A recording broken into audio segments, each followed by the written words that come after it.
en la página de Causa Clínica se ve la transmisión.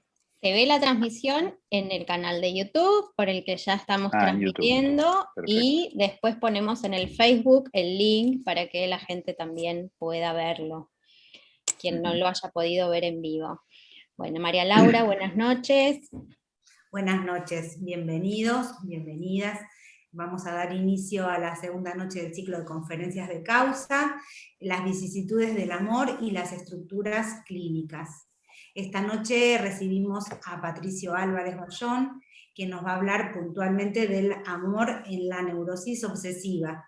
Así que voy a presentarlo. Patricio es miembro de la EOL, magíster en clínica psicoanalítica en la Universidad Nacional de San Martín, es docente de psicopatología de la Universidad de Buenos Aires, de la maestría de la Universidad Nacional de San Martín y docente también de posgrado en el ICDEVA. También es coordinador del Departamento de Autismo y Psicosis en la Infancia y del Observatorio de Género, Biopolítica y Transsexualidad. Bueno, hasta aquí la presentación formal. Simplemente agregaría que Patricio estuvo el año pasado en el ciclo de casuística, comentando una presentación clínica. Fue muy interesante su intervención, muy valiosa. Bueno, y es la razón por la cual lo volvimos a convocar en este espacio, esta vez, en las conferencias. Evidentemente nos habíamos quedado con ganas de seguir escuchándolo, así que bienvenido, Patricio, y te doy la palabra. Bueno, ¿cómo están? Bueno, les quiero agradecer mucho la invitación, porque me gusta el hecho de trabajar con ustedes, me ha gustado la invitación de Adriana y la invitación de Causa Clínica en general. Ya el año pasado me gustó el espacio de trabajo con ustedes y bueno, me alegra la posibilidad de estar de nuevo con ustedes. Un poco cuando hablamos con Adriana de lo que podía presentar, en la medida en que estaban trabajando la cuestión del amor, que es un poco el eje de trabajo y el amor en las estructuras, me pareció interesante por ahí situar algunas perspectivas del amor en la neurosis obsesiva, básicamente porque hay varias referencias de Lacan a esta cuestión, de Lacan y de Freud a esta cuestión, aunque no es y esto es importante situarlo, no se trata de un concepto, digamos, no es que podemos hablar de que Lacan o Freud han hecho un desarrollo específico sobre el amor en la neurosis obsesiva, sino que de alguna manera es algo que tendremos que construir. Hay algunas referencias de Lacan a la dimensión amorosa en la neurosis obsesiva, en varios textos, en el mito individual del neurótico por un lado, en variantes de la cura tipo también, en el seminario 5 también, pero no es que Lacan abunde en referencias sobre lo específico del amor en la neurosis obsesiva. Por eso es algo que vamos a construir tomando en cuenta las dos dimensiones, la dimensión del amor y la dimensión de la neurosis obsesiva. Y tomando esas referencias, pero bueno, a partir de un trabajo que habrá que hacer como un poco de construcción de esa relación entre los dos elementos. Primero voy a ubicar algunas cuestiones del amor en las tres dimensiones, en los tres registros que hacen a variables a tomar en cuenta después cuando vayamos a la cuestión de la neurosis obsesiva. Por el hecho de que el amor no se puede decir que sea un concepto simple, ni en Freud ni en Lacan, sino que cada uno de ellos lo despliega en toda una serie de dimensiones, la cuestión del amor. Lo que voy a hablar, ustedes van a lo largo de todo el seminario, van a ver muchas versiones del amor. Lo que voy a tomar acá es una especie de resumen, una cuestión sumaria del amor en los tres registros, y que no voy a desplegar, no va a ser una charla sobre el amor, sino que lo voy a tomar como introducción para lo que voy a trabajar después de la neurosis obsesiva. Pero bueno, para trabajar en la neurosis obsesiva tenemos que desplegar un poco a qué nos referimos cuando hablamos de amor. Lacan va desplegando la cuestión del amor a nivel de los tres registros en distintos momentos de la enseñanza y sitúa varias cuestiones de la definición del amor en cada uno de los registros que se van acoplando, que se van articulando unas con las otras para definir una noción general del amor. Pero se trata de el amor en las distintas dimensiones del amor. La primera dimensión es la del amor imaginario. En el amor imaginario se ponen en juego algunas variables del amor en términos imaginarios que tienen que ver con la dimensión especular del amor y la dimensión identificatoria del amor. La dimensión especular del amor implica el amor al semejante, con todo el peso de lo semejante, de lo igual. Se ama a lo que es igual a uno mismo, se ama a lo que sostiene el narcisismo, se ama a lo que sostiene al yo. Y entonces la dimensión de lo semejante, de lo igual, de lo afín, es importante a nivel del amor imaginario. Ese amor imaginario, a su vez, se contrarresta con la otra dimensión de lo imaginario en Lacan, que es la agresividad. O sea, la agresividad en la medida en que el semejante presenta un elemento que vaya en contra del narcisismo, algo que fragmente la imagen.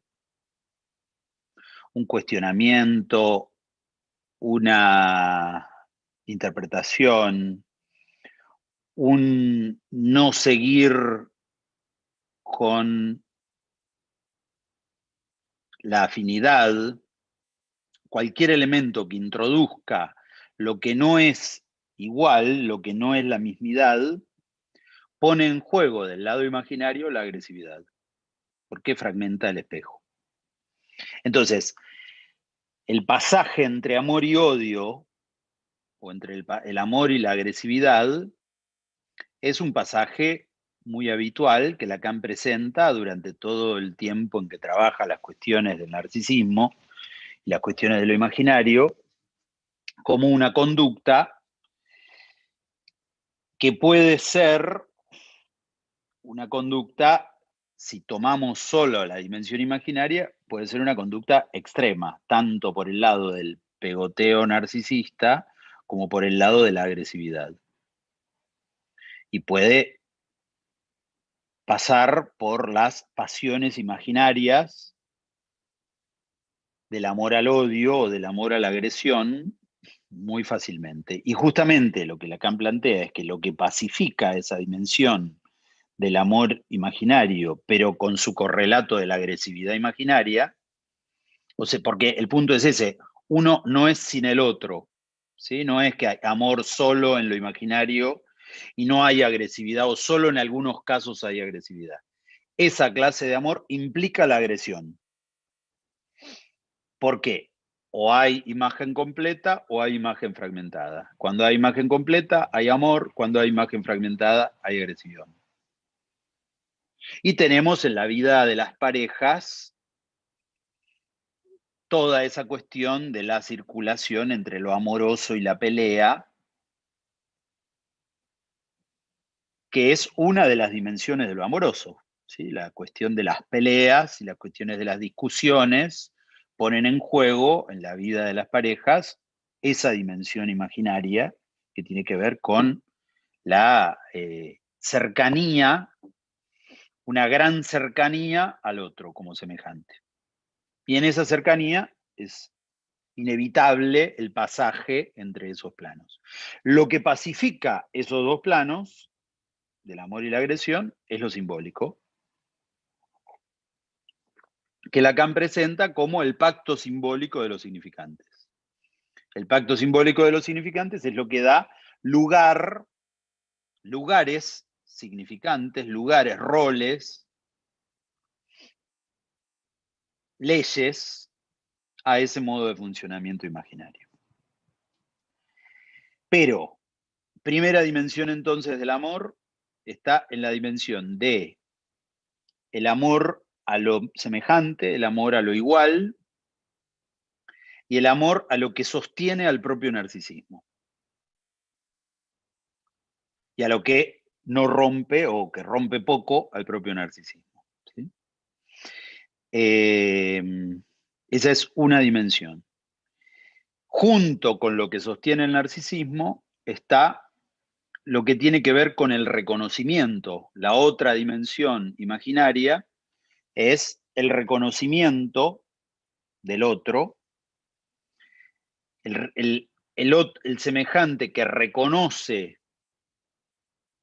al sujeto en su dimensión imaginaria, en su imagen completa, es justamente el que se ama. O sea que también sostiene el narcisismo. La segunda dimensión del amor, que está entre simbólico e imaginario, o sea, no es puramente imaginaria, es la dimensión de la idealización. O sea, primero estamos en el amor a lo igual, imaginario. Luego, el amor en su relación a la idealización. Está entre simbólico e imaginario porque remite a un elemento de lo simbólico que comanda lo imaginario, que es el ideal del yo. Entonces, se ama aquello que se idealiza, aquello que se ubica del lado del ideal del yo,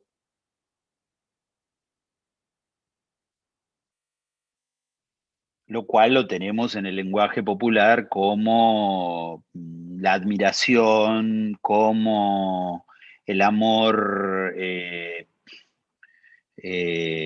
idealizante, y está en el plano de todo lo que Freud ubica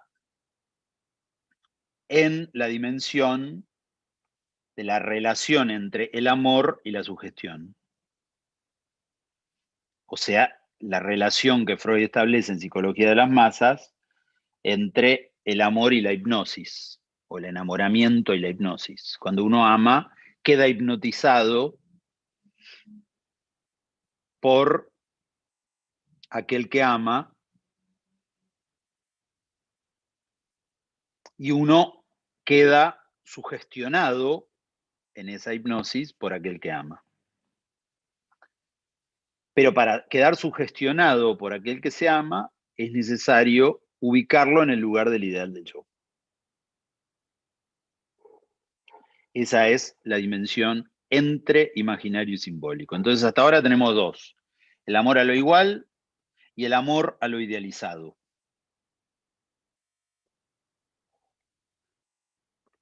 La tercera dimensión simbólica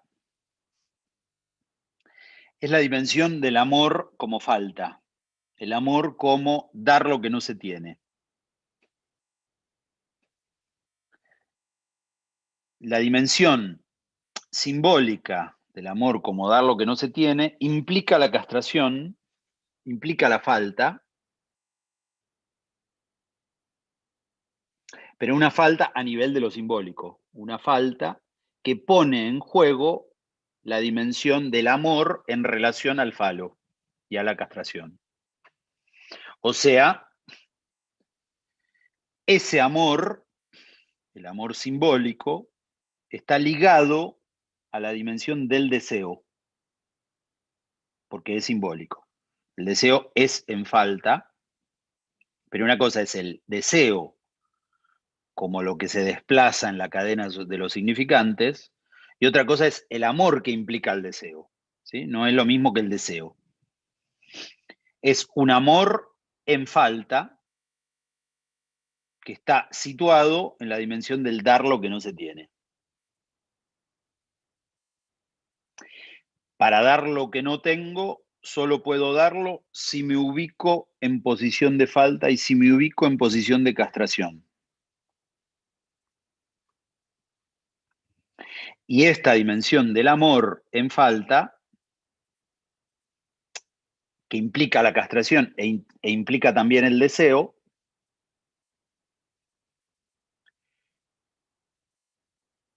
puede o no articularse, o a veces puede ir en contra de la dimensión del amor imaginario, porque en la dimensión del amor imaginario lo que se sostiene es la imagen completa del narcisismo.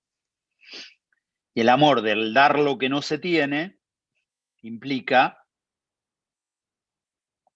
una falta en el narcisismo, ¿sí? Implica una falta, una división subjetiva.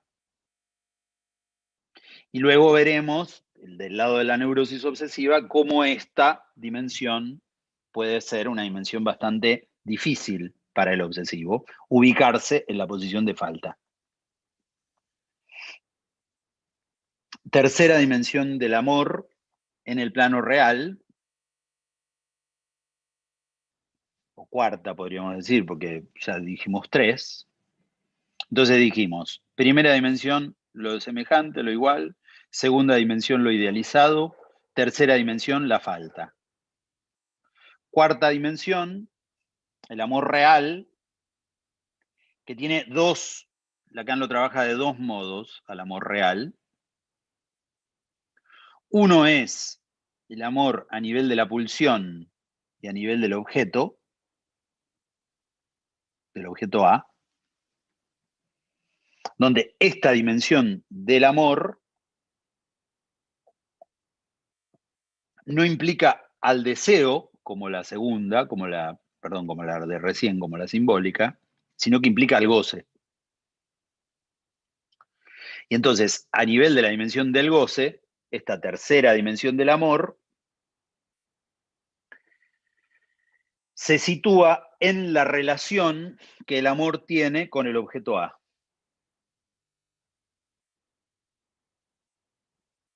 Lo que en Freud está ubicado como el punto de fijación.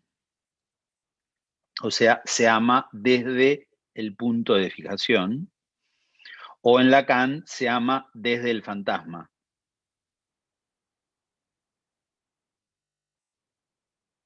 Y se encuentra en el otro, se hace lazo amoroso con el otro en el punto donde el otro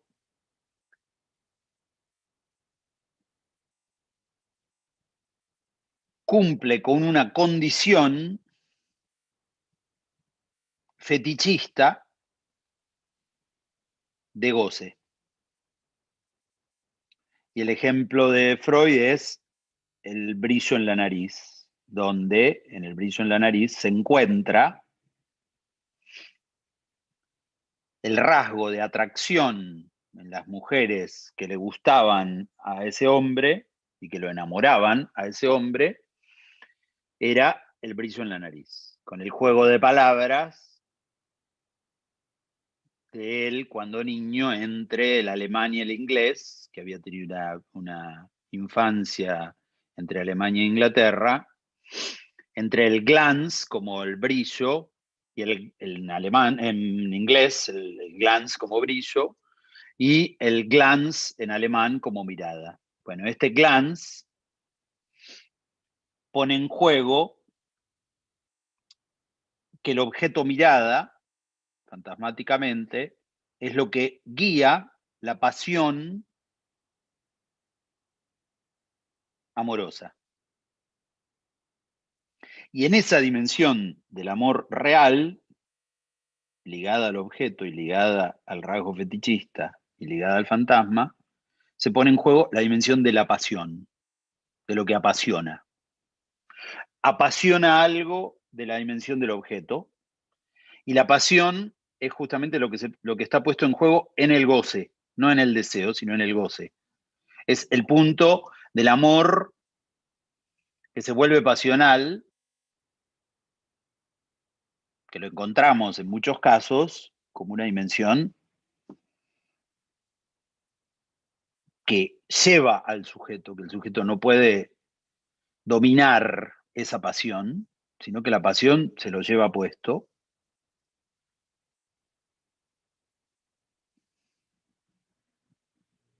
Porque tiene que ver con una dimensión real. No es una dimensión simbólica, no es una dimensión imaginaria, es una dimensión que se impone en el sentido de lo que se impone del goce o de la pulsión. Y la segunda manera en que Lacan trabaja la dimensión del amor real tiene que ver con el amor como contingencia, el amor en el sentido de su dimensión de tiqué, en su dimensión de el encuentro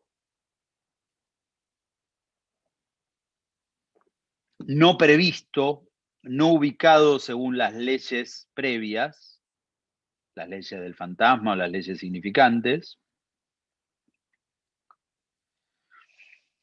como lo que hace signos del otro lado en el punto donde no hay relación sexual.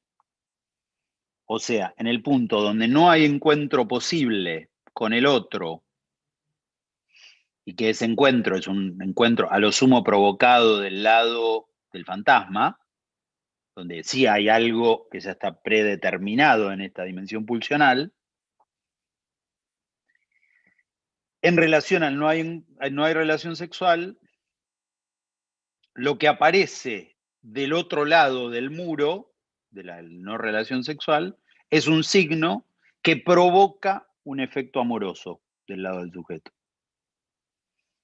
Y ese es el elemento contingente de lo novedoso del amor, que se pone en juego como segunda dimensión de lo real en Lacan, ¿sí? Como segunda dimensión del amor real en Lacan. Bueno, todo esto para ubicar que lo que estamos hablando como amor, que parece muy simple, el amor, y las poesías de amor y los cantos de amor, y etcétera, etcétera, no es tan simple en la enseñanza de Lacan. Lacan escribe muchísimas cosas y da muchísimos seminarios sobre el amor en distintas formas. Entonces, sería difícil poder decir, bueno, el amor, porque tendríamos que hablar de, bueno, de cuál amor me estás hablando, digamos. A ver, aclaremos un poco y explícame cuando usas esa palabra qué estás diciendo, ¿sí? Y, si, y esto se puede ubicar en relación a desplegarlo como concepto en las distintas dimensiones, ¿sí? Por supuesto que no sería muy conveniente cuando te dicen te amo decir, bueno, pero ¿de qué amor me estás diciendo? ¿El amor imaginario, el amor simbólico, el amor real? Bueno, etcétera, ¿no? No quedaría, no, sería un poco complicada la discusión al respecto. Pero digamos, en ese punto es distintas dimensiones de lo amoroso que se ponen en juego. Bueno, eso del lado de el amor. Ahora pasamos a la neurosis obsesiva. En cuanto a la neurosis obsesiva, Lacan pone en juego desde el inicio toda una serie de relaciones que el obsesivo tiene con lo amoroso. Y de entrada, cuando Lacan empieza a trabajar la neurosis obsesiva, hace referencias al amor en los obsesivos, que es un amor bastante particular, como muchos de ustedes sabrán. Bueno, en ese punto se trata de determinadas variables estructurales que ponen en juego una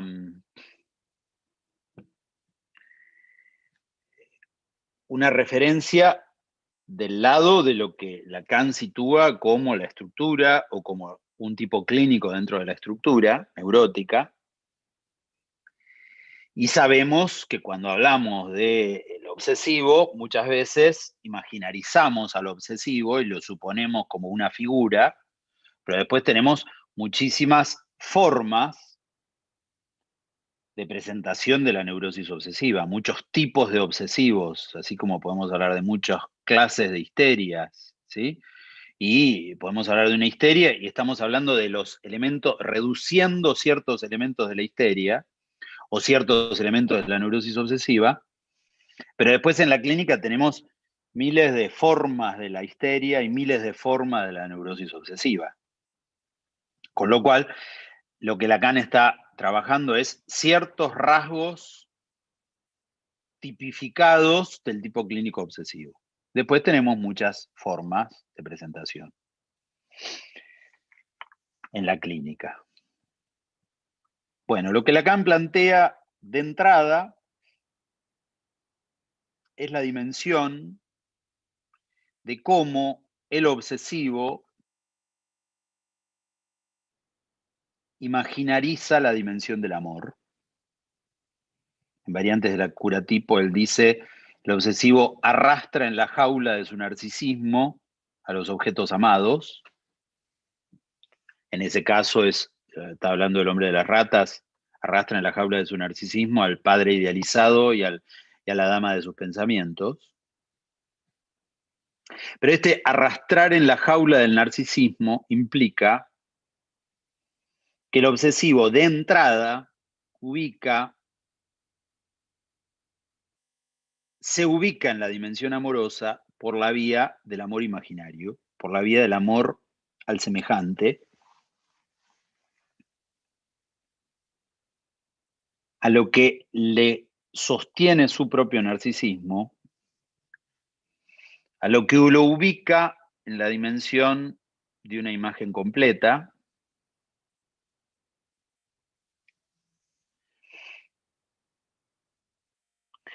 y a la que lo que no responde al sostén de su narcisismo le funciona como una amenaza a la cual responde con agresividad. Entonces, el primer elemento del amor obsesivo está situado por la pregnancia imaginaria en la neurosis obsesiva en relación al amor. O sea, el primer punto que se pone en juego a nivel amoroso del lado de la neurosis obsesiva es la dimensión imaginaria. O sea, de todas las formas de amor de la que hablamos, la que tiene predominio de entrada es la forma imaginaria. La forma del arrastrar en la jaula de su narcisismo a la persona amada. Lo cual ya implica una toma de posición con respecto a lo amoroso, que es una tendencia a la imaginarización del lado amoroso. O sea, del lado de lo que se ponga en términos de lo igual. Lo cual puede ser sostenerlo en su narcisismo, sostenerlo en su lugar de gala narcisística, ¿sí? Es una figura muy habitual entre los obsesivos de buscar un partener que le sostenga su narcisismo, que le sostenga su posición de superioridad. Una mujer o una persona ante la cual se ubican en una posición de saber, de enseñarle, de protegerla, de mostrarle su poder o su etcétera. Como primera dimensión, es una dimensión amorosa que se pone en juego de entrada en Lacan a nivel de la neurosis obsesiva. Eso como una dimensión que tiene que ver con la primera forma de articulación amorosa en Lacan. Con lo cual, lo que Lacan plantea es ese amor imaginario está ligado. ¿Por qué el amor primero, más que de entrada, se pone en juego por la vía narcisista? ¿Por qué ocurre eso en la neurosis obsesiva? Por una dimensión propia de la neurosis obsesiva, que Lacan la va a sostener desde el inicio del estudio de la neurosis obsesiva hasta su última enseñanza en el Seminario 24, que es la dimensión de inflación imaginaria en la que se sostiene el obsesivo. La inflación imaginaria, Lacan la sitúa desde el principio de su enseñanza, cuando trabaja el mito individual del neurótico, cuando hace una lectura del hombre de las ratas. En ese texto, el mito individual del neurótico es un seminario anterior al seminario 1, o sea, desde el inicio Lacan está trabajando con la neurosis obsesiva, y en el final de su enseñanza, en el seminario 24, él hace una referencia a la neurosis obsesiva y dice que el obsesivo es como la fábula de la rana que se quiere parecer al buey, la fábula griega de la rana que mirando al buey le dice a las otras ranas, soy igual al buey, ¿no? Y entonces se infla.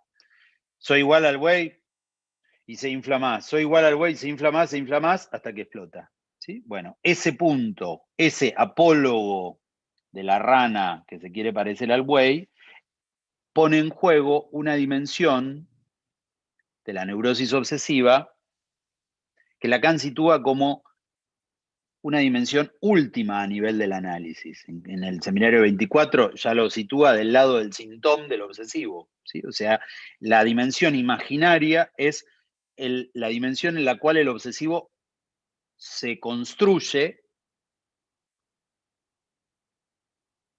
como dimensión principal. La dimensión del yo está en juego siempre en la neurosis obsesiva. Por lo tanto, cuando se enamora, cuando ama,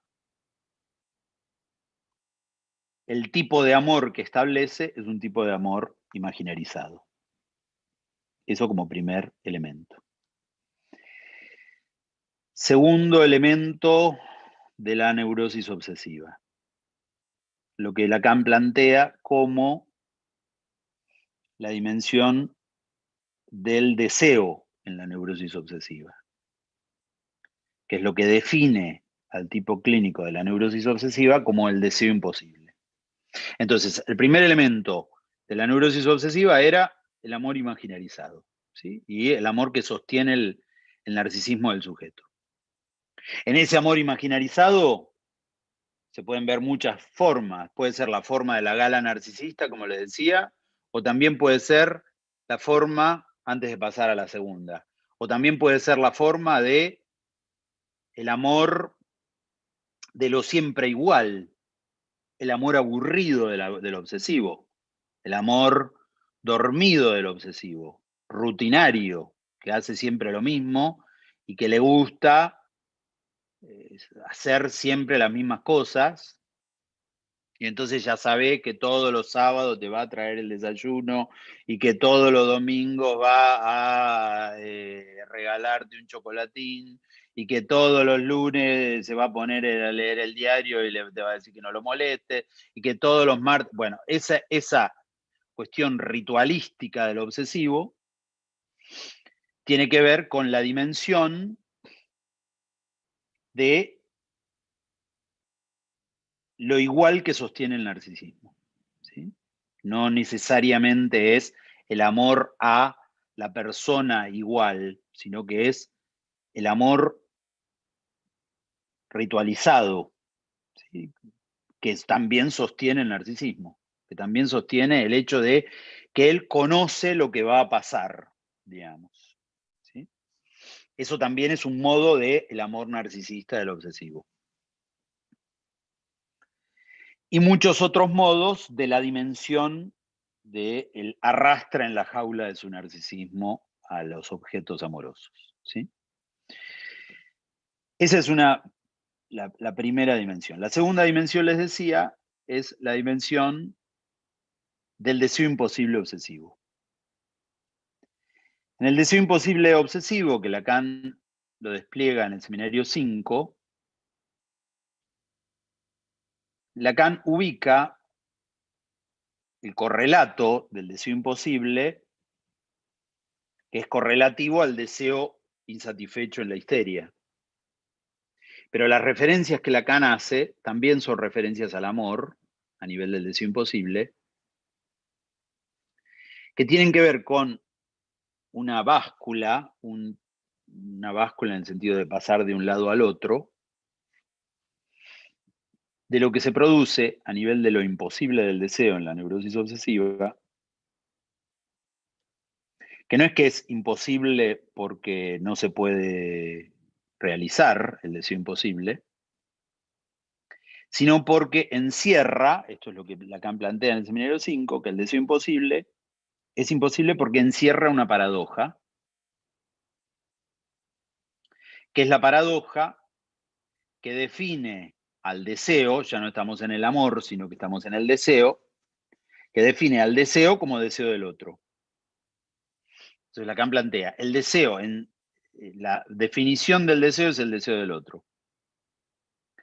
Pero el problema, la paradoja que se le pone en juego al obsesivo, es que o desea al otro,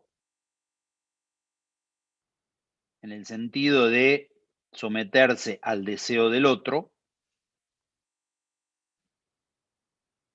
o desea para sí.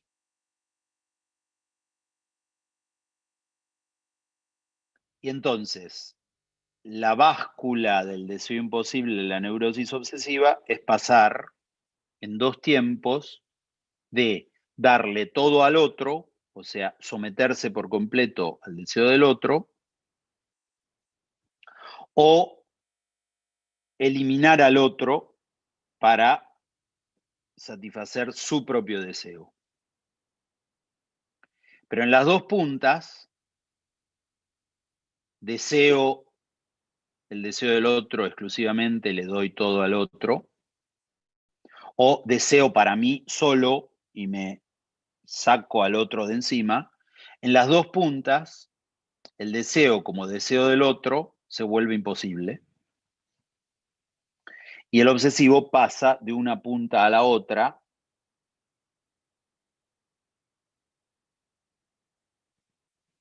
como lo que hace al plano del deseo imposible. Entonces, en el deseo imposible del obsesivo, el obsesivo oscila entre dar todo para el otro o, dice Lacan, destruir al otro, eliminar al otro.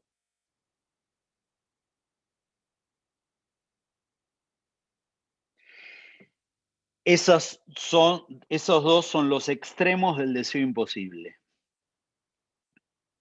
Y en ese punto, por eso Lacan lo define como deseo imposible, porque lo imposible es la dimensión de que el deseo es el deseo del otro como tal, y que en el deseo como deseo del otro están en juego los dos deseos, el deseo del otro y el deseo del sujeto. Bueno, para el obsesivo eso es lo imposible, es o todo para el otro o todo para él.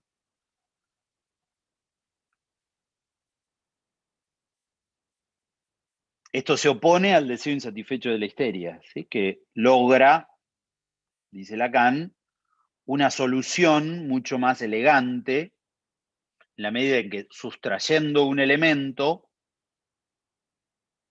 una nada, dice Lacan, una nada que ella pone en reserva, mediante la nada que ella pone en reserva, captura el deseo del otro. Entonces se asegura que el deseo es el deseo del otro, porque sustrae un elemento de la escena. Y eso es el funcionamiento del deseo insatisfecho. Ese capítulo que Lacan trabaja, el capítulo del seminario 5 de la Bella Carnicera, trabaja el deseo insatisfecho como opuesto al deseo imposible.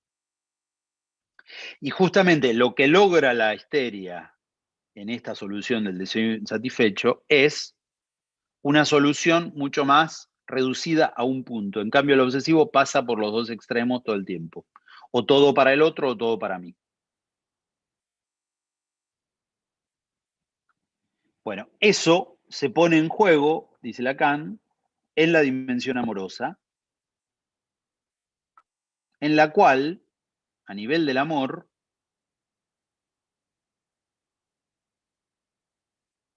el obsesivo oscila entre someterse a la demanda del otro como deseo y entonces ubicarse en posición oblativa de darle todo al otro, o bien en la posición del aislamiento obsesivo, de eliminar al otro. Pero en la dimensión del aislamiento obsesivo se pone en juego una dimensión destructiva, dice Lacan, la destrucción del otro, que lo ubica de distintos modos, por ejemplo, esperar la muerte del amo.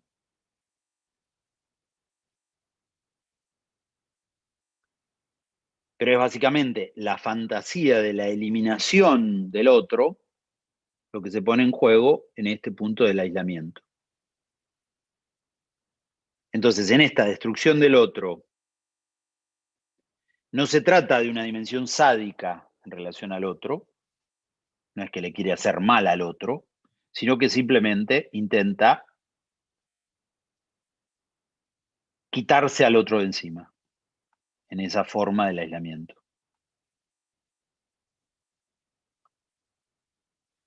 Con lo cual, en esta oscilación entre dar todo para el otro, en su forma oblativa, o aislarse del otro, se pone en juego una dimensión amorosa que no es la misma del amor imaginario, sino que tiene que ver con modalidades del amor, que puede ser a predominio de uno o a predominio del otro, pero que siempre están en juego los dos. Si es muy oblativo con el otro y le da mucho al otro, vamos a tener otro periodo en el cual se aísla del otro y no te atiende un mensaje ni un llamado por un tiempito. Y después vuelve y te regala y te da y te está encima y se mete y esto y lo otro y después, plum, desaparece, digamos. Bueno, en ese punto, en esa oscilación... Pensaba, perdón que te interrumpa, sí. Patricio, pensaba en la posición retentiva, ¿no? Como del lado... Exacto. Contraposición con lo oblativo. Exactamente. Bueno, y ahí iba con la tercera dimensión que ahora iba a ubicar, que es la dimensión pasional, además, que se agrega a la dimensión del deseo imposible.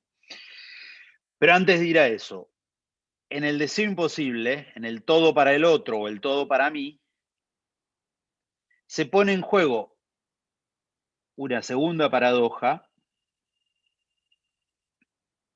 que es la paradoja en relación al amor simbólico del que hablábamos, que es el amor en falta, el amor del dar lo que no se tiene.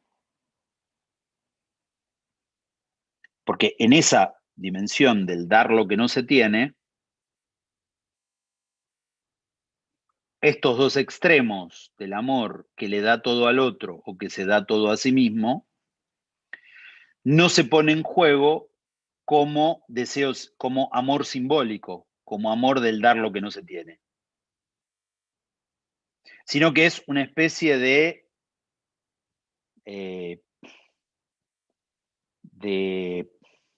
simulacro del amor simbólico, del amor en falta y del amor castrado, que muchas veces se pone en juego a nivel de la dimensión amorosa en relación al obsesivo, que es este punto, por eso digo como un simulacro, en el sentido de que lo oblativo, el dar todo al otro, pareciera, se asemeja a la posición del dar lo que no se tiene, pero no es eso. En muchos casos, pareciera que los obsesivos se ubican en una posición de amor en falta, de amor castrado, pero en realidad de lo que se trata es de una posición oblativa, de dar todo.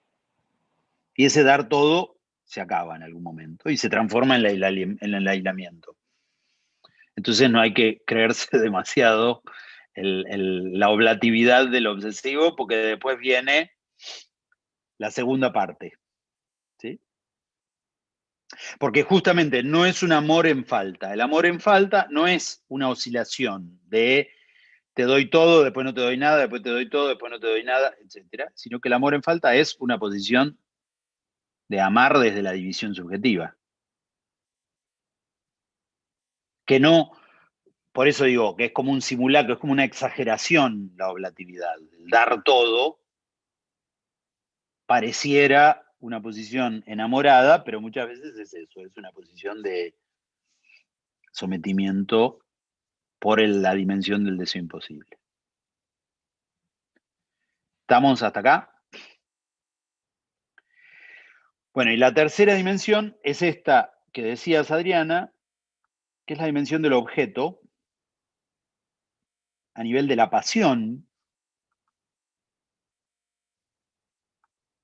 que se pone en juego en la neurosis obsesiva, en la que Lacan plantea una pregnancia de dos objetos fundamentales en la neurosis obsesiva, que son el objeto anal y el objeto mirada. No solo el objeto anal, también el objeto mirada. Como los elementos que se ponen en juego a nivel de la pasión del obsesivo, no del deseo, no del amor imaginario, sino a nivel de esta dimensión del amor real, y que tienen también sus propias variables en la neurosis obsesiva. La dimensión anal, en la cual Lacan pone en juego esto que vos decías, Adriana, que es la misma oscilación, pero en términos de objeto pulsional, en términos de fantasma, en relación a lo anal, que es la oposición que ya Freud establece en lo anal entre el regalo excremencial y la retención. Entre dar lo que el otro espera como objeto agalmático para el otro y el retener, el no a la demanda del otro. Bueno, en el plano no del deseo imposible, sino en el plano anal del objeto, se pone en juego también esta dimensión, pero ya no del lado del deseo, sino del lado del goce, a nivel del goce, de dar al otro lo que el otro espera, darle el regalo preciado al otro,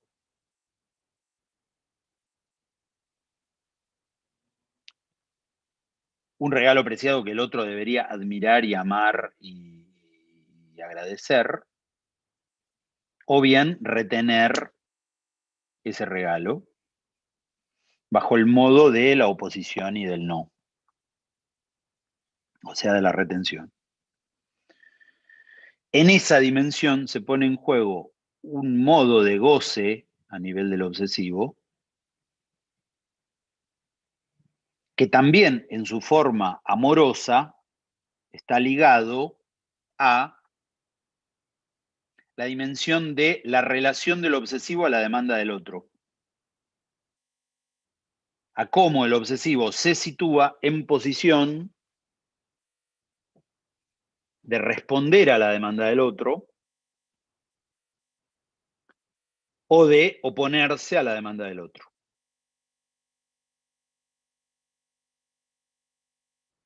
En una dimensión pasional, o sea, una dimensión de goce, en la cual el sujeto queda capturado en la demanda del otro. O sea, no es opcional, no es una estrategia, no es algo que él haga porque lo elige, sino que lo hace porque no puede evitarlo. Es una captura en la dimensión amorosa en relación a la demanda del otro. O sea, el sujeto queda capturado por el otro. Entonces ahí tenemos la dimensión pasional de esa captura, que toma esa forma, que en algunos casos puede ubicarse por el lado de el sometimiento extremo a la demanda del otro, o por el lado de la oposición entre el sometimiento y la oposición al otro, o sea, pasar de obedecer por completo a el otro extremo de una oposición y una agresión y un no al otro, que a veces resulta un poco caprichoso.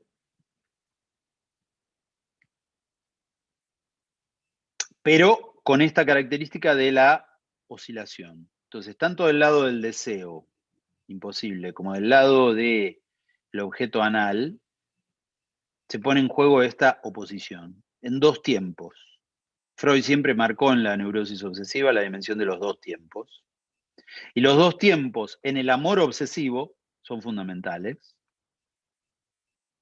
y son lo que en muchos casos confunde a las personas que aman a los obsesivos, depende de quién sean, digamos.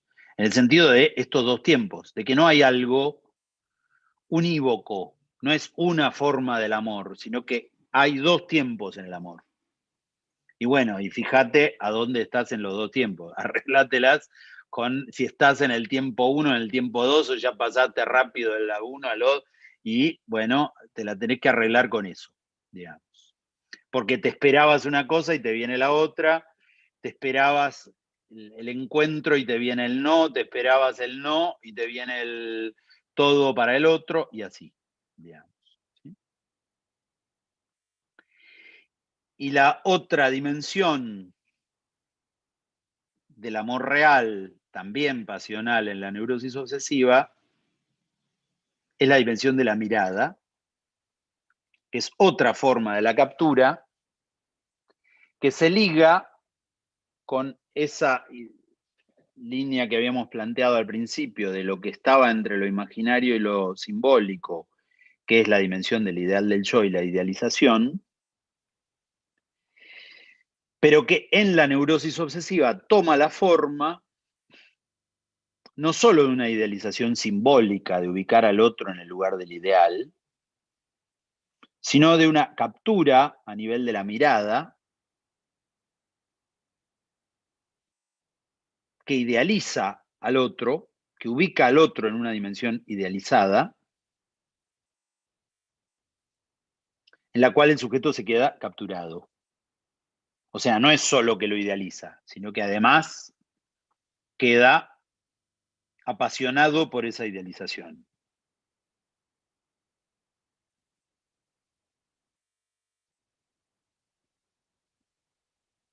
Y esa también es una forma del amor obsesivo, en el sentido del amor tal como aparece en la literatura, en todas las formas del amor idealizado del lado de los obsesivos, el amor pasión, el amor del poeta o el amor cortés, del que va y se bate contra los dragones para rescatar a la princesa, o las distintas formas del amor apasionado que tienen que ver con una dimensión pasional en relación al objeto mirada, que sitúan al objeto amado en un punto de conjunción entre la idealización y la satisfacción pulsional del objeto mirada. Y esa dimensión del amor es la dimensión del amor que captura a un obsesivo. O sea, cuando eso está, no hay ningún freno del lado de la neurosis obsesiva. Hay algo que no para del lado de la neurosis obsesiva porque es una pasión que no se detiene en esa idealización. Muchos amores del lado de la neurosis obsesiva comienzan así, en el sentido de un amor-pasión que los arrastra, que no pueden parar, que no se pueden detener, que se los lleva puestos.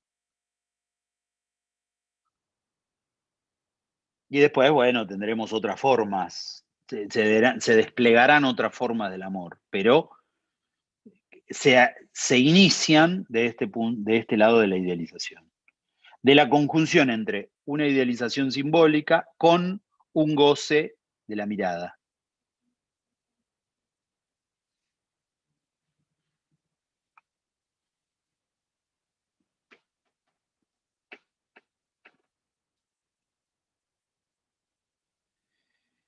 Bueno, en esas perspectivas podemos situar algunas de las variables de la neurosis obsesiva en relación al amor y ubicar un poco, estos son como algunas de las dimensiones. Hay una última que llevaría más tiempo, que no sé si nos va a dar el tiempo, que sería la dimensión de lo que Freud trabaja en la degradación de la vida erótica, que es toda la oposición entre la madre y la puta, que tiene que ver con el amor simbólico, con el amor del dar lo que no se tiene, pero requiere toda una serie de vueltas que me parece que no nos va a dar el tiempo, y que además Lacan la ubica en una dimensión intermedia, porque lo plantea como una dimensión del obsesivo, pero también lo plantea como una dimensión masculina, la del amor, la disyunción o la degradación de la vida erótica. No solo dice que es de los obsesivos, dice que es de los hombres. Es parte de el modo de amar masculino, no necesariamente el modo de amar obsesivo, por eso es que no me meto tanto en esa, porque es más del lado de los hombres, no del lado de los obsesivos. Estos datos que les planteo son los datos que tienen que ver con el amor obsesivo específicamente. Entonces, en síntesis, el amor obsesivo, por un lado, pone en juego la dimensión imaginaria del amor a lo igual, el amor a lo afín, el amor que le sostiene el narcisismo. Por otro lado, pone en juego la dimensión del amor como pasaje de los opuestos entre la oblatividad y el aislamiento.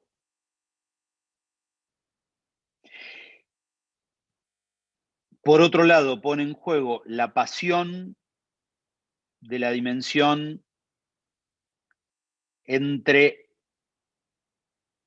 la satisfacción de esa oblatividad, la satisfacción anal del regalo, y la satisfacción de la oposición.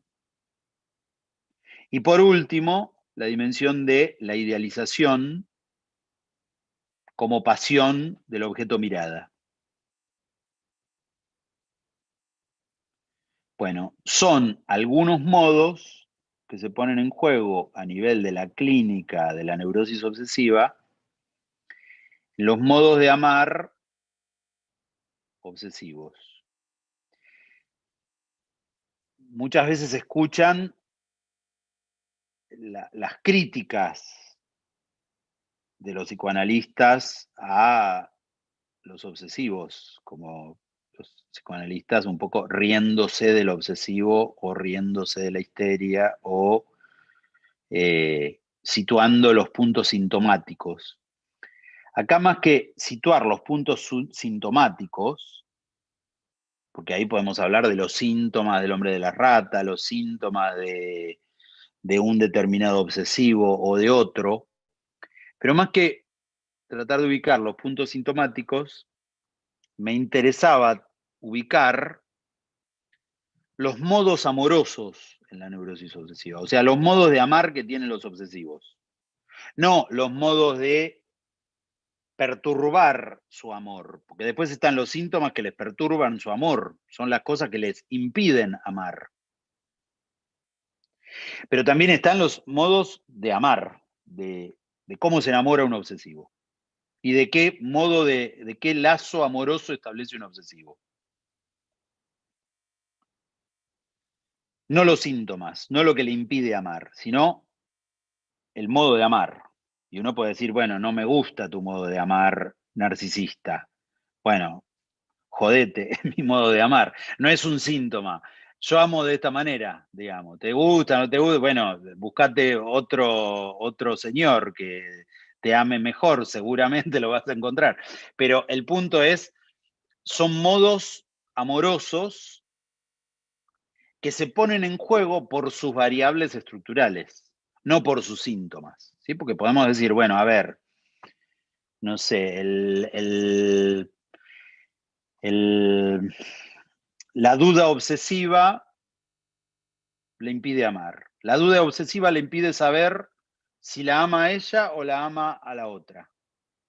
Y entonces, bueno, la amo a mi mujer o la amo a mi amante, y la amo a mi mujer o la amo a mi amante, la amo a esto, la amo a la otra. ¿Qué hago? ¿Me separo o sigo? ¿O me separo o sigo? ¿O me separo o sigo? Y entonces el amante lo está esperando durante 8 años a que el tarado decida a ver con cuál de las dos se queda, y etcétera, etcétera. Bueno, pero ahí estamos hablando del síntoma que impide el amor, que impide su decisión, que impide que ame decididamente a una o a otra, por ejemplo. Y ahí podemos hablar de muchos síntomas, la duda, la procrastinación, toda una serie de síntomas. Pero me interesaba más poner el centro no en los síntomas que impiden el amor, sino poner el acento en el amor del obsesivo, que es así. Te puede gustar o no, seguramente puede no gustarte, pero son los modos de amar de los obsesivos, digamos, ¿sí? Y en sus variables principales en cuanto a lo que Lacan va situando de esos modos de amar. Bueno, hasta ahí, no sé si más o menos vamos a tener un ratito para charlar. Sí, nos tomamos un ratito para preguntas y para comentarios. Te agradezco el recorrido, me parece muy exhaustivo y muy interesante esto último que aclarás en relación a pensar no desde el lado sintomático lo que impide, sino en esta aclaración de los modos de amar del obsesivo. Y en relación a eso, yo no sé si después habilitamos a Ceci que nos cuente las preguntas que hay en el Facebook, pero yo quería retomar, vos dijiste, Patricio, al principio, hablabas del amor real, de uno de los modos en que Lacan lo plantea y lo pone al trabajo en relación al amor ligado a la contingencia. Y bueno, esto de lo no previsto según las leyes del fantasma, según las leyes del significante, bueno, en fin, esto que vos detallaste bien, pero me interesaba retomar lo que vos decías en cuanto a los modos de amar, del obsesivo, el amor aburrido. Esto de los rituales, de lo predecible, de los modos que pone en juego el obsesivo. Y me parecía interesante para vincularlo con esto de cómo eso está al servicio de evitar la contingencia, finalmente. Esa modalidad obsesiva de amar, precisamente para no encontrarse con la contingencia en juego. Si podías ampliar algo más de esto que a mí se me ocurre vincular. Sí. Sí, justamente, por eso una de las dimensiones del amor real que ubiqué era esta de la contingencia, porque justamente las dos dimensiones de todas las que hablamos, cuando hablamos al principio del amor, sí, hablamos de esas 4 dimensiones que eran el amor narcisista, el amor idealizado, el amor en falta, el amor pasión del objeto o el amor de la contingencia, 5 formas. Hay 2 que son las menos utilizadas por la neurosis obsesiva, las menos amigables para la neurosis obsesiva, que son el amor en falta, el amor del dar lo que no se tiene, y el amor contingente, el amor de lo real como encuentro. Por las variables propias de la neurosis obsesiva. El amor en falta, les decía, se opone y se pone en contra de la dimensión imaginaria del amor. ¿Sí? El amor en falta pone en juego una dimensión que no es fácilmente soportable para el obsesivo en relación a estar en posición de división, porque eso amenaza su narcisismo, porque eso rompe con su narcisismo, con su imagen completa. Entonces, si un obsesivo se pone en falta, bueno, ocurre pocas veces, ¿sí?, que un obsesivo verdaderamente se ponga en falta. Generalmente eso ocurre en momentos de mucha angustia, momentos donde, bueno,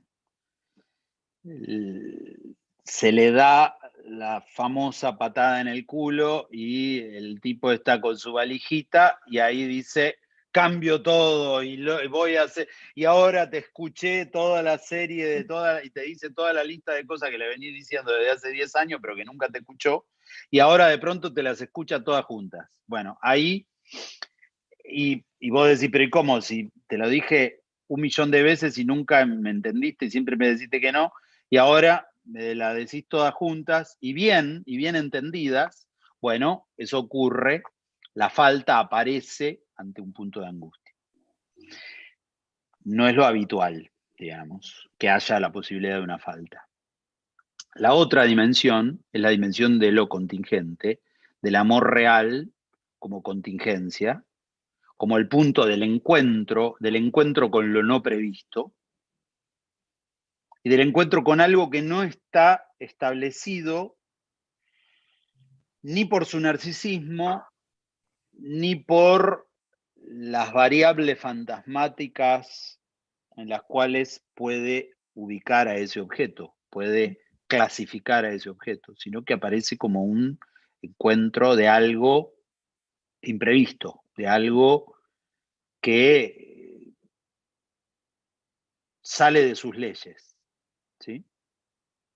Y que está en el plano de otra cuestión de la que no hablamos, que es el plano de lo propiamente femenino, cuando aparece algo del no todo, cuando aparece algo de lo hétero del lado de la neurosis obsesiva, bueno, ese otro punto también es un punto que rápidamente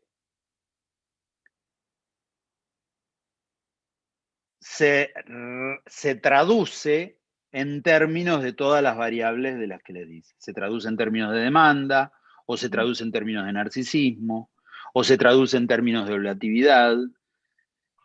Rápidamente ese encuentro contingente se convierte en necesario, se convierte en algo que queda englobado por algunas de las variables. Pero justamente son dos dimensiones del amor que no son las más frecuentes en la neurosis obsesiva, porque no son muy soportables para la neurosis obsesiva. Ni lo hetero, ni la contingencia, ni la falta. Bien.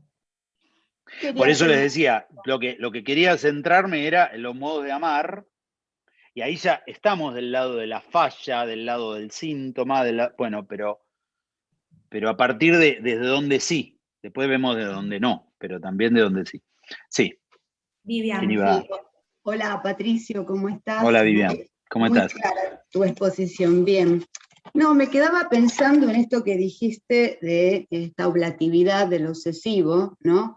Que no se puede instalar en el amor simbólico, que es dar lo que no se tiene a alguien que no lo es, ¿no? Y justamente en esta oblatividad lo que se presentifica sería dar lo que se tiene.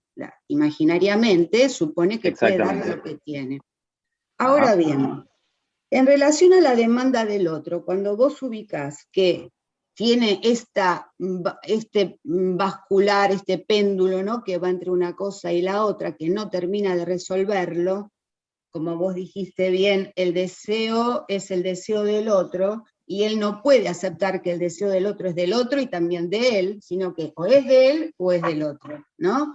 Y en eso está lo imposible de resolver, que fue muy claro para mí. En relación a la demanda del otro, ¿qué le falta al otro? ¿Le falta, no sé, un ramo de flores? Le regalo un ramo de flores. Eso sería darle al otro lo que supuestamente le falta, que sería como una manera de degradar el deseo a la demanda. Y por otro lado, oponerse, dijiste vos, ¿no? Que uno lo puede relacionar con lo anal, lo pulsional, pero para decirlo más sencillo, el oponerse, no te doy nada. Yo te pregunto, ¿es que en este o dar o no te doy, no se ubicaría el obsesivo como el que sería el responsable de que al otro le falte o que no le falte? Y que eso hablaría de la dificultad que tiene él de ubicarse desde la castración en esa posición subjetiva, porque si él le da, al otro lo completa y él, su narcisismo consiste. Y si él decide no dar, bueno, te castigo, pero depende de él, no que el otro está castrado. No, digo yo, ¿está bien? Sí, sí, exactamente. Lacan en el seminario 8, cuando habla de la fórmula del fantasma obsesivo y la fórmula del fantasma histérico, habla de la estrategia del fantasma. Y ahí está la dimensión de la estrategia del fantasma, en el sentido de lo que el obsesivo y la histeria hacen en relación al deseo del otro. Son modos de no confrontarse a lo enigmático del deseo del otro. Claro. Cada uno con una estrategia distinta. La histeria sustrae, y entonces de ese modo no es que no sabe cuál es el deseo del otro, no es que es enigmático el deseo del otro, sino que le falta el caviar o le falta el salmón. Entonces ella sabe qué desea el otro, ¿sí? En realidad, podría decirse, no tiene ni idea y el deseo del otro en el fondo sigue siendo enigmático, pero con ese anzuelo ella ha capturado algo del deseo del otro. Esa es la estrategia del lado histérico. Y la estrategia del lado obsesivo es eso, es traducir, degradar el deseo a la demanda, y entonces la estrategia es o le doy todo al otro o no le doy nada al otro, pero en los dos casos hay un control del deseo del otro. Hay un manejo, una estrategia, un trabajo en relación al deseo del otro, que produce que el deseo del otro no sea enigmático. Finalmente, lo que no se confronta es con el abarrado, sino que la operación que hace o la estrategia fantasmática es, en esta oscilación de un lado al otro, produce un control del deseo del otro, ¿sí? Pero transformado en demanda. Entonces, sí, tanto la oblatividad es una respuesta a lo que el otro dice que quiere, no a lo que el otro desea en su falta, sino lo que dice que quiere, o sea, es demanda. Entonces, bueno, si el otro pide flores, se la pasa, se muda al lado de la florería y a cada rato te regala flores, hasta que ya la casa parece un velorio, digamos, pero justamente, pero ¿cómo no quería flores? Bueno, en ese punto es un modo de responder a esa demanda, ¿sí? No es la lectura de la falta a nivel del otro. ¿Sí? O también pide que se le demande, ¿no? ¿Cómo? Perdón, ¿qué digo? También pide que se le demande. También pide que se le demande. ¿No? Es otra versión de esto mismo. Por supuesto, porque eso lo calma. ¿Sí? Porque en ese punto, con eso él puede llevar un control del otro en la medida de su demanda. Puede pedir que se le demande y también puede oponerse a lo que se le demanda, ¿sí? Pero con un control del otro. Por eso Lacan lo ubica como la estrategia fantasmática, ¿sí? Pero todo esto está del lado del amor obsesivo, o sea, no es, como les decía, no es una falla, sino que es un modo de amar. Ceci, ¿tenés alguna pregunta? Sí, tengo un montón. Vamos a tratar de resumir, hay algunas que tienen que ver con lo mismo. Además, transmitirte, Patricio, muchos agradecimientos y, digamos, felicitaciones. Yo no leo el chat, che, qué lástima. Te lo puedo pasar después porque queda, así bueno, que podemos pasarlo. De todas maneras, voy a intentar transmitirte algunas de estas preguntas. Una es si el amor en falta tiene que ver con el don, esta cuestión del don que pregunta Patricia. Si querés te leo varias y vamos armando la conversación. Yo voy a ir anotando así. Bueno, y hay tres que a mí me parece que tienen que ver con por ahí un obsesivo en análisis, o también pensarlo, ¿por qué no?, en un fin de análisis, cómo ama el obsesivo en el fin de análisis. Pregunta Clara, ¿el obsesivo es capaz de amar desde la castración? Mauro pregunta si el modo de amor del sujeto obsesivo, al ser constitutivo, entiendo, estructural, no hay manera de flexibilizarlo o esterizarlo. Y Rosy se pregunta acerca de como analista, cómo hacerle pasar a este obsesivo por la angustia, por la división, sin que huya del análisis. Bueno, después hay cuestiones que tienen que ver con, Nahuel pregunta, ¿qué lugar posible para la valentía que Lacan la piensa en relación al deseo, en este deseo imposible del obsesivo? Daniel, bueno, Daniel y ¿Cómo Clara, es la pregunta de la valentía? La repito, ¿qué lugar posible para la valentía que Lacan la piensa en relación al deseo, en este deseo imposible del obsesivo?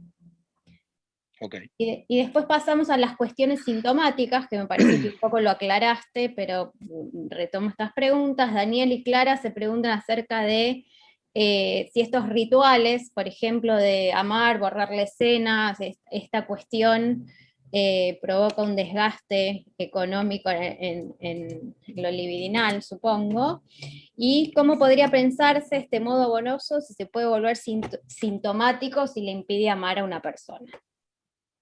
Bien, estas son algunas de las preguntas. A ver si alguna podemos contestar. Ahí entré en el coso y ya estoy leyendo algunas.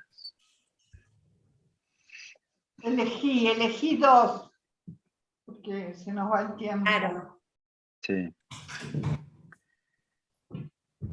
En realidad la mejor es muy interesante, pero nos dejaste deprimidas.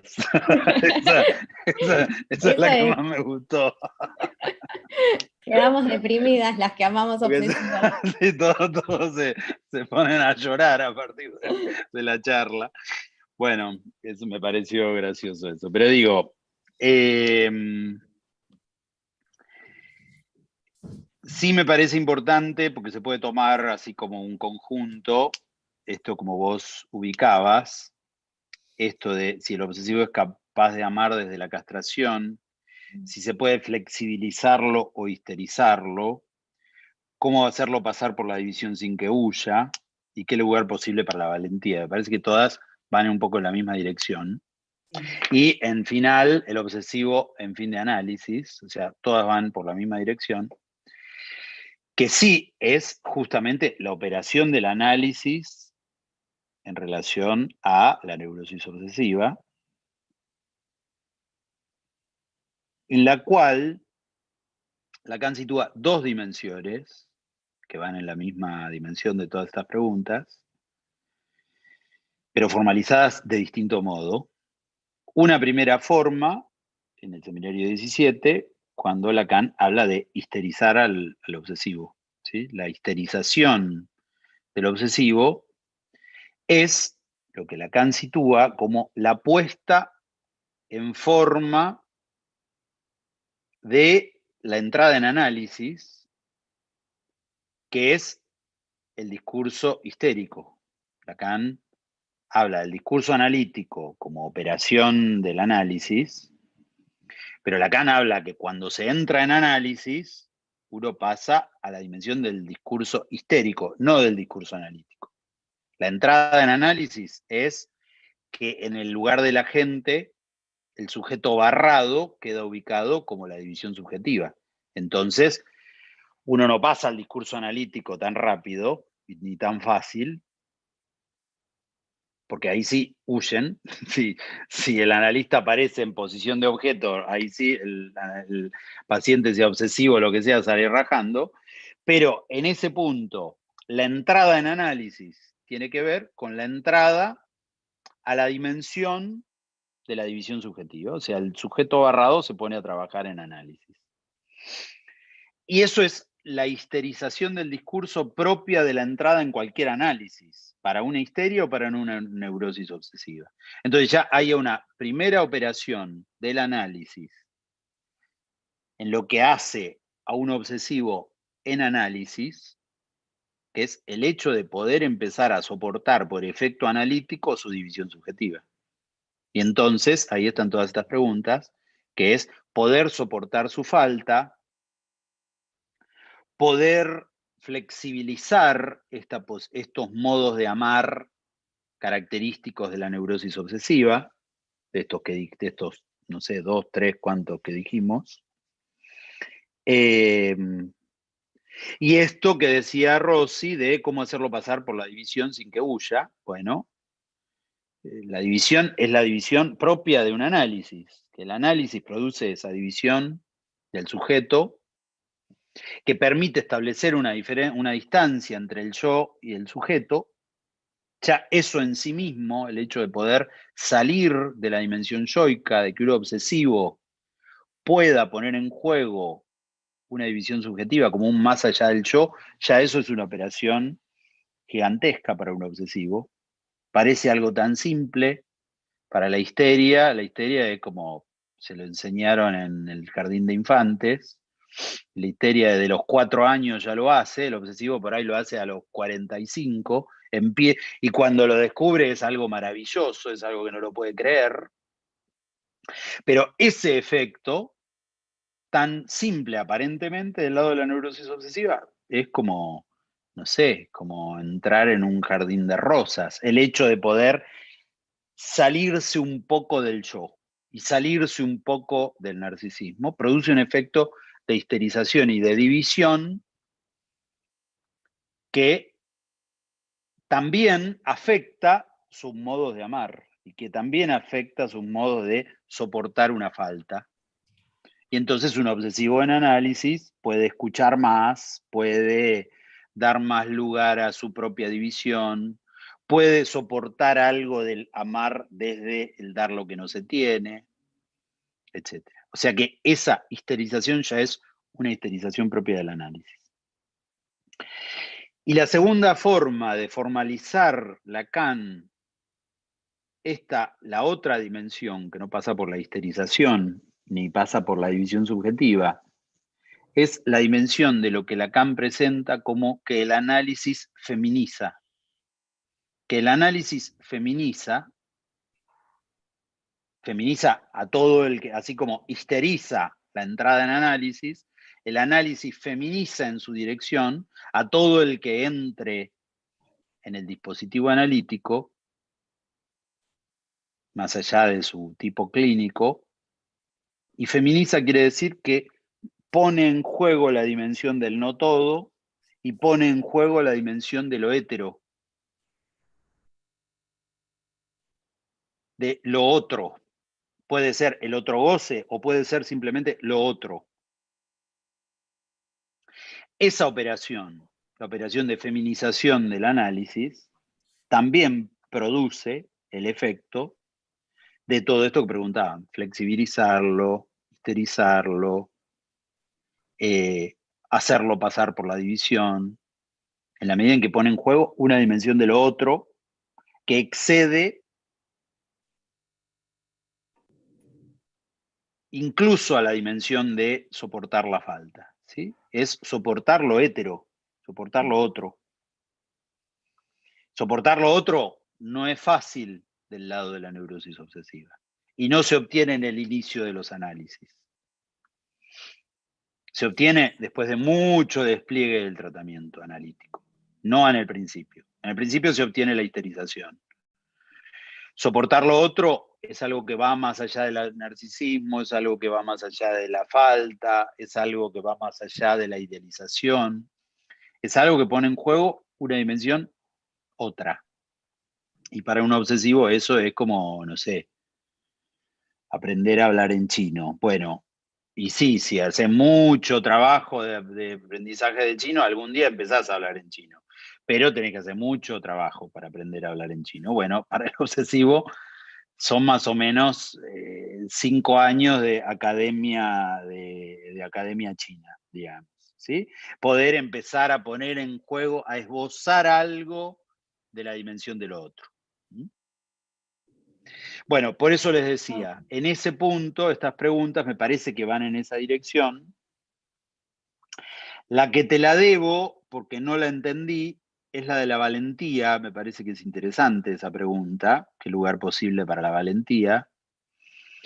Porque pone en juego una dimensión que podría pensarse del lado justamente no de la hazaña del obsesivo, porque la hazaña del obsesivo es el simulacro de la valentía, pero la hazaña del obsesivo está en toda la línea de la oblatividad y el dar todo al otro. El dar todo para el otro, una de sus formas es la hazaña. Por eso les decía, el amor cortés, el que va y se bate con los dragones, el que va y se va a la guerra por su amada, pero también es un modo de una valentía que está en el lugar, que está en la sustitución de la falta, ¿sí? Puede ser muy valiente, pero como sustituto de la falta, digamos. ¿Qué lugar para la valentía definida? Por eso decía, no entiendo muy bien la pregunta, cómo la hizo, pero ¿qué lugar para la valentía en términos de lo que Lacan sitúa como la cobardía moral frente al propio deseo, como ceder frente a su deseo? Bueno, esa es otra dimensión de la valentía que me parece mucho más interesante, no la de la hazaña obsesiva y la de la oblatividad, sino mucho más interesante este punto de que un obsesivo pueda ser valiente ante su deseo, pueda poner en juego su deseo en relación a lo amoroso. Bueno, también ahí llegar a ese punto, al punto de la valentía en relación al deseo, también es un trabajo no muy fácil en relación a la neurosis obsesiva, porque están todos los otros elementos del amor. Sí. Eso estaría en la perspectiva, digo, del recorrido del análisis, justamente. Exactamente. Ajá, bueno, sí. Bien. Quedan muchas cosas pendientes para la próxima vez. Para la próxima. Estamos ya en tiempo pasado. El año que viene hacemos El amor en la neurosis obsesiva 2. Bueno, bien. Bueno, muchas gracias, Patricio. Muchas gracias. Bueno, Nos volvemos a ver. muchas gracias a ustedes. Buenas noches. Chao, nos vemos. Hasta Buenas luego. noches. Gracias. Gracias, buenas noches.